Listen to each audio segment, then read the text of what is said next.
खासदार प्रणिती शिंदे यांना माझी विनंती आहे, एकदा मुंबई सोडून तुम्ही अक्कलकोटला या, एक दिवस मला वेळ द्या.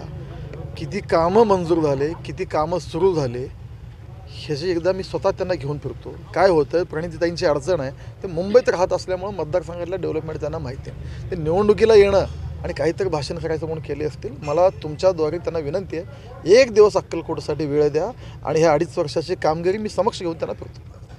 ते असं देखील म्हणतात की बाबा एकीकडे 4 वर्षाच्या मुलीवर बलात्कार केला जातो आणि दुसरीकडे ते लाडक्या बहिणीच्या नावावर मतं मागितले जात आहेत. भाजपचा हा दुटप्पीपणा आहे. ह्यांचं मूळ दुखणं लाडकी बहीण आहे आणि लाडकी बहीण ह्यांची बाजार उठवणार ह्याची कल्पना त्यांनी आलेली आहे. कुठंतरी नवीन नेगेटिव्ह जो मागच्या लोकसभेला नेगेटिव्ह चालला ना, तसा नेगेटिव्ह एक वेगळ्या प्रकारचा करायचा प्रयत्न खासदार प्रणिती शिंदे करत आहेत.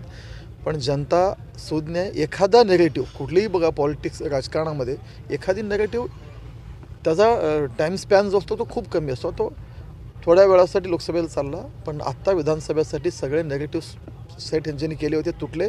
नवीन परसेप्शन बिल्ड झालेला आहे, तो विकासाचा परसेप्शन आहे आणि त्याच्यावरती निवडणूक होते. दादा, जात धर्माचे राजकारण करून दंगल घडवण्याचे काम करण्याच्या हातात सत्ता देऊ नका अशी देखील प्रणिती शिंदे म्हणतात. ना मोदीजींच्या काळात कधी दंगली घडले, कधी बॉम्बस्फोट घडले, ना एकनाथ शिंदेसाहेब देवेंजी यांच्या कुठल्याही काळात कुठल्याही दंगली घडले नाहीत. जात धर्माच्या नावाने या राज्यात जेव्हा जेव्हा दंगली झाली, सोलापूरमध्ये जेव्हा जेव्हा दंगली झाले, त्यावेळी या जिल्ह्याचं या राज्याचं नेतृत्व हे काँग्रेस आणि राष्ट्रवादीकडे होतं.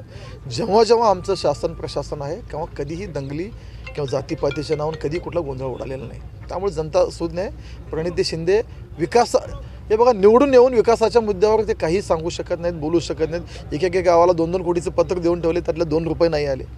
त्यामुळं आता अशा गोष्टींकडे विषय डायव्हर्ट होण्यासाठी प्रणिती शिंदे असे मुद्दे पुढे करत आहेत. एकीकडे प्रणिती शिंदे महाविकास आघाडीचा धर्म देखील पाळत नाहीत, तिकडे शिवसेनेचा उमेदवार असताना त्यांच्या प्रचाराला जात नाहीत. थेट उद्धव ठाकरे जाहीर भाषणात तर त्यांच्यावर टीका करत आहेत. बघा, मुळात काँग्रेस त्यांचं अलायन्स हे कसं निवडणुकीला समोर चाललं आहे तुम्ही बघता. तिकडं दक्षिणमध्ये काँग्रेस सीट डिक्लेअर करते, AB फॉर्म देत नाही. इकडं मंगळवेढाला बघितलं तर तिथं तुतारी आहे आणि तिकडे उभाटा पण आहे, दोन्ही चालू आहेत. ह्यांच्या ह्या पक्षामध्ये काँग्रेस आणि तुतारी ह्यांच्यामध्ये कुठलंही ताळमेळ नसलेली ही आघाडी आहे आणि ह्या आघाडीचं आत्ता सगळा बाजार उठलेला आहे. निवडणुकीच्या नंतर परत या राज्यात महायुतीचं शासन येणार, ही कुठलीही ताळमेळ नसलेली ही अलायन्स चालू आहे. त्यामुळे आता हे सगळे यांचे विषय संपलेले आहेत.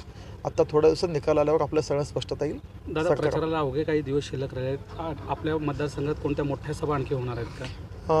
अमित भाई माझ्या प्रचार सभेला येत आहेत. तारीख 17 किंवा 18 ही टेंटेटिव्ह आहे आणि समारोप माझ्या प्रचाराचा अमित भाई करतील.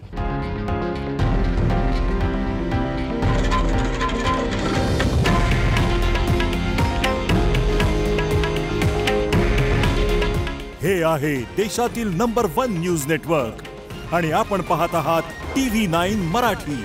काळजी तुमची, हित महाराष्ट्राचं.